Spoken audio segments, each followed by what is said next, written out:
오늘 하세나 본문은 요한복음 19장 1절에서 16절까지의 말씀입니다. 그때의 빌라도는 예수를 데려다가 채찍으로 쳤다. 병정들은 가시나무로 왕관을 엮어서 예수의 머리에 씌우고 자색 옷을 입힌 뒤에 예수 앞으로 나와서 유대인의 왕 만세 하고 소리치고 손바닥으로 얼굴을 때렸다. 그때의 빌라도가 다시 바깥으로 나와서 유대 사람들에게 말하였다. 보시오, 내가 그 사람을 당신들 앞에 데려오겠소. 나는 그에게서 아무 죄도 찾지 못했소. 나는 당신들이 그것을 알아주기를 바라오. 예수가 가시관을 쓰시고 자색 옷을 입으신 채로 나오시니 빌라도가 그들에게 보시오, 이 사람이요 하고 말하였다. 대제사장들과 경비병들이 예수를 보고 외쳤다. 십자가에 못 박으시오. 십자가에 못 박으시오.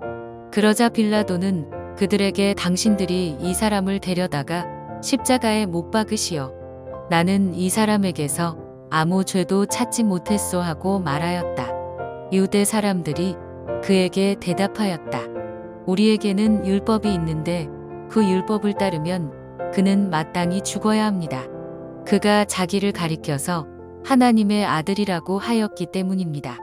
빌라도는 이 말을 듣고 더욱 두려워서 다시 관저 안으로 들어가서 예수께 물었다. 당신은 어디서 왔소? 예수께서는 그에게 아무 대답도 하지 않으셨다. 그래서 빌라도가 예수께 말하였다. 나에게 말을 하지 않을 작정이요. 나에게는 당신을 놓아줄 권한도 있고 십자가에 처형할 권한도 있다는 것을 모르시오. 예수께서 대답하셨다. 위에서 주지 않으셨더라면 당신에게는 나를 어찌할 아무런 권한도 없을 것이요. 그러므로 나를 당신에게 넘겨준 사람의 죄는 더 크다 할 것이요. 이 말을 듣고서 빌라도는 예수를 놓아주려고 힘썼다. 그러나 유대 사람들은 이 사람을 놓아주면 총독님은 황제 폐하의 충신이 아닙니다. 자기를 가리켜서 왕이라고 하는 사람은 누구나 황제 폐하를 반역하는 자입니다 하고 외쳤다. 빌라도는 이 말을 듣고 예수를 데리고 나와서 리토스트론이라고 부르는 재판석에 앉았다. 리토스트론은 히브리 말로 가바다인데 돌을 박은 자리라는 뜻이다. 그날은 6월절 준비일이고 때는 낮 12시쯤이었다. 빌라도가 유대 사람들에게 말하였다. 보시오, 당신들의 왕이요. 그들이 외쳤다. 없애버리시오. 없애버리시오. 그를 십자가에 못 박으시오. 빌라도가 그들에게 말하였다. 당신들의 왕을 십자가에 못 박으란 말이오. 대제사장들이 대답하였다. 우리에게는 황제 폐하 밖에는 왕이 없습니다. 이리하여 이제 빌라도는 예수를 십자가에 처형하라고 그들에게 넘겨주었다. 그들은 예수를 넘겨받았다. 오늘도 함께 하시는 주님의 은혜가 가득하시기를 소망합니다. 오늘 하세나에서도 어제에 이어 빌라도에 의한 예수님의 순환은 계속 이어집니다. 빌라도는 1차로 예수님을 신문하였으나 죄가 없음을 알았습니다. 그리하여 유대 종교 지도자들과 무리들에게 죄가 없음을 이야기하였으나 그들은 받아들이지 않았습니다. 그러자 빌라도는 다시 한번 예수님을 데려다가 신문을 하게 됩니다. 두 번째 신문은 첫 번째 신문과 같이 말로만 하지 않았습니다. 빌라도는 예수님을 병사들에게 내어주어 채찍질을 당하도록 하였습니다. 예수님의 순환이 보다 본격화됐던 것입니다. 인류 역사상 가장 비극적인 사건이 일어나게 된 것이죠. 성육신 하신 하나님께서 가장 낮아지고 비참한 모습이 된 것입니다. 그 당시 로마 군인들이 사용했던 채찍은 그 끝에 나비나 예리한 못이 달려 있었습니다. 이런 채찍으로 내리칠 때마다 살점이 뜯겨나가고 찢어져 피가 튀는 말로 형용할 수 없는 고통을 당해야만 했습니다. 그래서 실제로 십자가형을 당하게 된 죄수들 가운데 십자가에 못 박히기 이전에 채찍질을 견디지 못해서 죽는 이들이 허다할 정도였다고 합니다. 그런데 예수님은 이 채찍질을 2번에 걸쳐 당하게 되었습니다. 다른 복음서에서는 예수님께서 채찍을 맞으신 때가 십자가형이 확정된 후에 있었습니다. 원래 형이 확정된 후에 행하여지는 형벌이 채찍질이기 때문입니다. 그런데 오늘 요한복음에서는 형이 확정되지 않은 상태에서 채찍에 맞으신 것입니다. 원래 이것은 불법입니다. 그런데도 요한이 다른 복음서에서는 기록하지 않는 1차 채찍질을 기록한 이유는 예수님의 순환을 보다 자세하게 전달하기 위함이었습니다. 결국 예수님은 형이 확정되기 전에 한 번, 형이 확정되고 다시 한 번, 이렇게 한 번 더 감당하기 어려운 이 엄청난 순환을 당하셨던 것입니다. 그런데 빌라도는 왜 형이 확정되기 전에 예수님에게 채찍질 고문을 했던 것일까요? 빌라도는 예수님이 죄가 없다는 사실을 잘 알고 있었습니다. 그럼에도 불구하고 지금 분노를 가지고 있는 유대인들에게 피투성이가 된 예수님을 보여줌으로 만족감을 주어 예수님을 풀어주려고 했던 것이죠. 그래서 채찍에 맞음으로써 온몸이 찢겨져 피투성이가 되어 있는 예수님을 유대인 무리 앞으로 다시 끌고 나와 예수님에게는 아무런 죄를 찾지 못했다고 말했던 것입니다.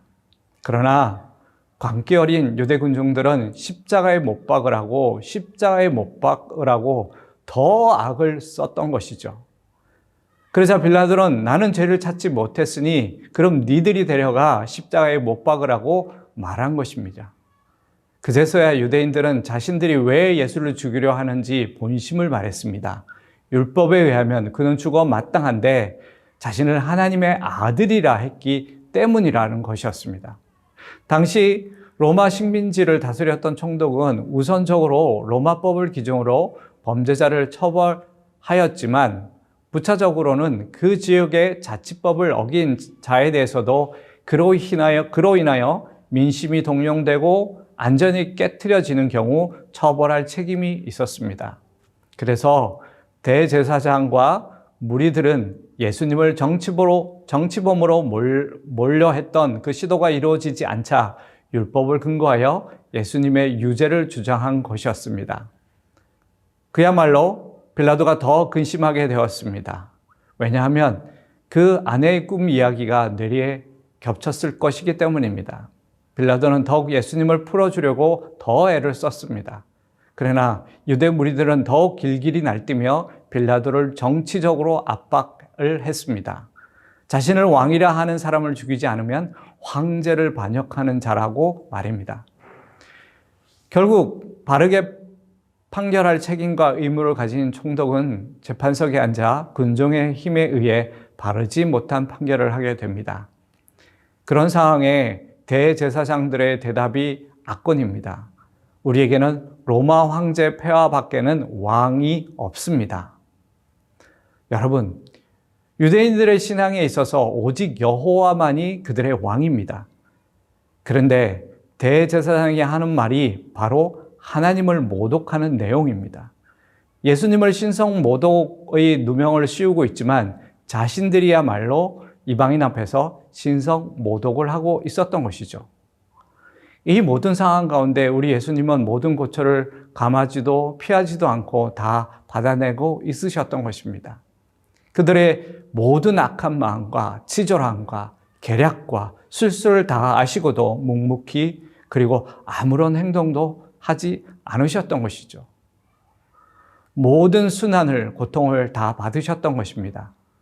그러나 이 모든 것이 인간적 이해관계나 사람의 권세에 의해 좌우되는 것이 아니라 오직 사람을 구원하시려는 하나님의 권세에 의해 넘겨진 것임을 인정하고 계셨습니다. 그리고 이 모든 것과 또 이 모든 과정을 하나님께서 허락하지 않으셨다면 일어날 수 없는 일임을 잘 알고 계셨습니다. 하지만 하나님은 자신이 가장 사랑하는 존재인 사람들로부터 철저히 버림을 받았던 것입니다. 사랑하는 여러분, 그래서 십자가는 사람들의 가장 추악함 속에 피어난 하나님의 가장 애절하고 진심 어린 사랑입니다. 우리 하나님은 십자가를 통해서 가장 큰 악도 선으로 바꾸신 분이십니다. 몸속 고통 속에서 피 흘려가며 선으로 사랑으로 바꾸신 분이십니다. 그렇기에 주님 안에서 우리의 삶은 결국 하나님의 사랑으로 선을 이루어 가실 것을 십자가를 바라보면서도 우리는 믿어야 합니다.